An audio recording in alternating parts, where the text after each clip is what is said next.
ஆண்டவராகிய இயேசு கிறிஸ்துவின் நாமத்தில் காலை வாழ்த்துக்கள். இன்றைய மன்னா, எங்கள் தேவனாகிய கர்த்தரின் சத்தத்துக்கு நாங்கள் கீழ்ப்படிவதனால் எங்களுக்கு நன்மை உண்டாகும்படி நாங்கள் உம்மை அனுப்புகிற எங்கள் தேவனாகிய கர்த்தருடைய சத்தத்துக்கு கீழ்ப்படிந்து நடப்போம் என்றார்கள். எரேமியா 42 வசனம் 6. பாருங்க, இந்த இடத்துல எரேமியா கிட்ட எல்லா இராணுவ சேர்வைக்காரரும் கரேயாவின் குமாரனாகிய யோகனானும் ஓசையாவின் குமாரனாகிய எசனியாவும் சிறியோர் முதல் பெரியோர் வரை மட்டுமான சகல ஜனங்களும் சேர்ந்து என்ன சொல்றாங்க, எரேமியாவை நோக்கி, உம்முடைய தேவனாய் கர்த்தர் நாங்கள் நடக்க வேண்டிய வழியையும் செய்ய வேண்டிய காரியத்தை எங்களுக்கு தெரிய பண்ணும்படிக்கு நீர் எங்களுக்காக விண்ணப்பம் பண்ணுங்க அப்படின்னு சொல்றார். மீதியா இருக்கிற ஜனங்கள் நாங்க இந்த சகல ஜனங்களாகிய எங்களுக்காக உம்முடைய தேவனாய் கர்த்தரை நோக்கி ஜெபம் பண்ணுங்கன்னு சொல்றான்.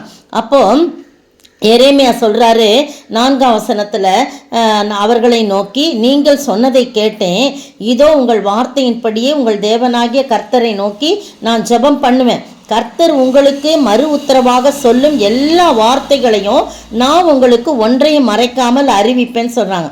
அப்போ அவங்கெல்லாம் எரேமியாவை பார்த்து சொல்கிறாங்க 5ஆம் வசனத்தில், உம்முடைய தேவனாகிய கர்த்தர் உம்மை கொண்டு எங்களுக்கு சொல்லி அனுப்பும் எல்லா வார்த்தைகளின் படியும் நாங்கள் செய்யாவிட்டால் கர்த்தர் நமக்கு நடுவே சத்தியமும் உண்மையுமான சாட்சியாக இருக்க கடவன். அதனால் நாங்கள் அவர்கிட்டருந்து என்ன வந்தாலும் சரி, நன்மையானாலும் தீமையானாலும் சரி, எங்கள் தேவனாகிய கர்த்தருடைய சத்தத்துக்கு நாங்கள் கண்டிப்பாக கீழ்ப்படிவதனால் எங்களுக்கு நன்மை தான் உண்டாகும். நாங்கள் உண்மை அனுப்புகிற எங்கள் தேவனாகிய கர்த்தருடைய சத்தத்துக்கு கீழ்ப்படிந்து நடப்போன்னு வாக்கு கொடுக்குறாங்க. அப்போ 10 நாள் ஆகுது, கர்த்தருடைய வார்த்தை எரேமியாவுக்கு உண்டாகி அவர் சொல்கிறார், கர்த்தர் சொல்கிறாருன்னு எரேமியா சொல்கிறாரு. அந்த ஜனங்களை பார்த்து, கரேயாவின் குமாரன் எல்லாம் சொன்னேன் இல்லையா, முதல் வசனத்தில் யார் யார் சிறியோர் முதல் பெரியோர் மட்டும் அவங்ககிட்ட வாக்கு கொடுத்தாங்களோ அவங்கள நோக்கி சொல்கிறாரு, உங்களுக்காக நான் விண்ணப்பம் செய்யும்படிக்கு நீங்கள் என்னை அனுப்பின இஸ்ரவேலின் தேவனாகிய கர்த்தர் இப்போ உரைக்கிறது என்னவென்றால், நீங்கள் இந்த தேசத்திலே தரித்திருந்தால் நான் உங்களை கட்டுவேன், உங்களை இடிக்க மாட்டேன், உங்களை நாட்டுவேன், உங்களை பிடுங்க மாட்டேன். நான் உங்களுக்கு செய்திருக்கிற தீங்குக்கு மனஸ்தாபப்பட்டேன். நீங்கள் பயப்படுகிற பாபிலோன் ராஜாவுக்கு பயப்பட வேண்டாம், இனிமே அவனுக்கு பயப்படாதிருப்பீர்களாக என்று கர்த்தர் சொல்றாங்க.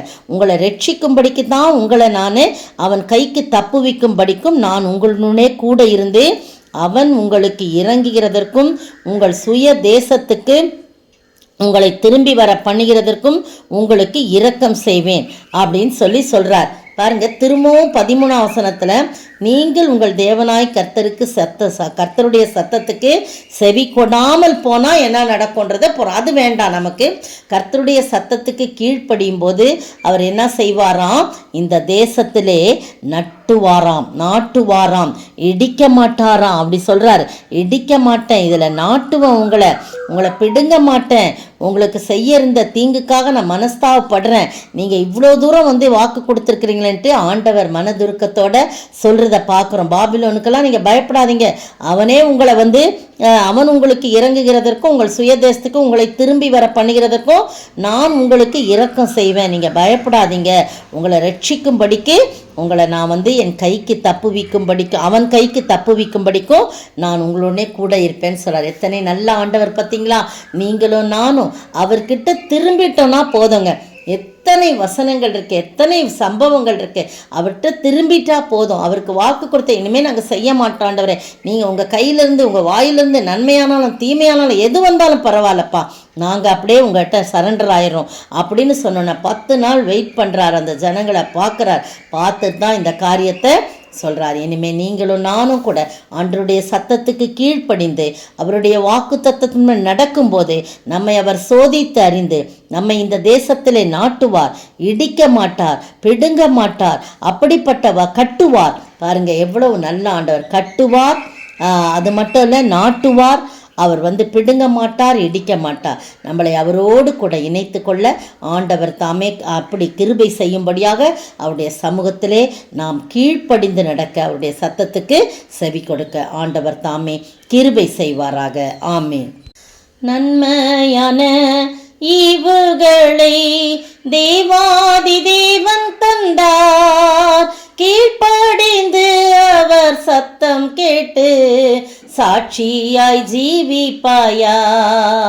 கீழ்ப்படிந்து அவர் சத்தம் கேட்டு சாட்சியாய் ஜீவிப்பாயா? நானும் என் வீட்டாருமோ வென்றால் கர்த்தரையே சேவிப்போம். நீயும் சேவிப்பாயா? நீயும் சேவிப்பாயா? ஸ்தோத்திரிக்கிற ஆண்டவரே, துதிக்கிற ராஜா, உடைய சத்தத்துக்கு கீழ்ப்படிந்து நடந்து அதன் மூலம் இப்ப சொல்லப்பட்ட ஆசீர்வாதங்களை பெற்றுக்கொள்ள நீர் கிருபை செய்ய வேண்டும் என்றே கர்த்தரும் மீட்பரும் ராஜாவுமாகிய இயேசு கிறிஸ்துவின் விலையேற பெற்ற நாமத்தில் ஜெபிக்கிறேன் பிதாவே, ஆமீன். பதில்: தேவனால் பிறந்த எவனும் பாவம் செய்யான், ஏனெனில் அவருடைய வித்து அவனுக்குள் தரித்திருக்கிறது. 1 யோவான் 3:9. இன்றைய கேள்வி: எதினால் அல்ல, எதினால் என்ன கூற கடவோம்? எதினால் அல்ல, எதினால் என்ன கூற கடவோம்?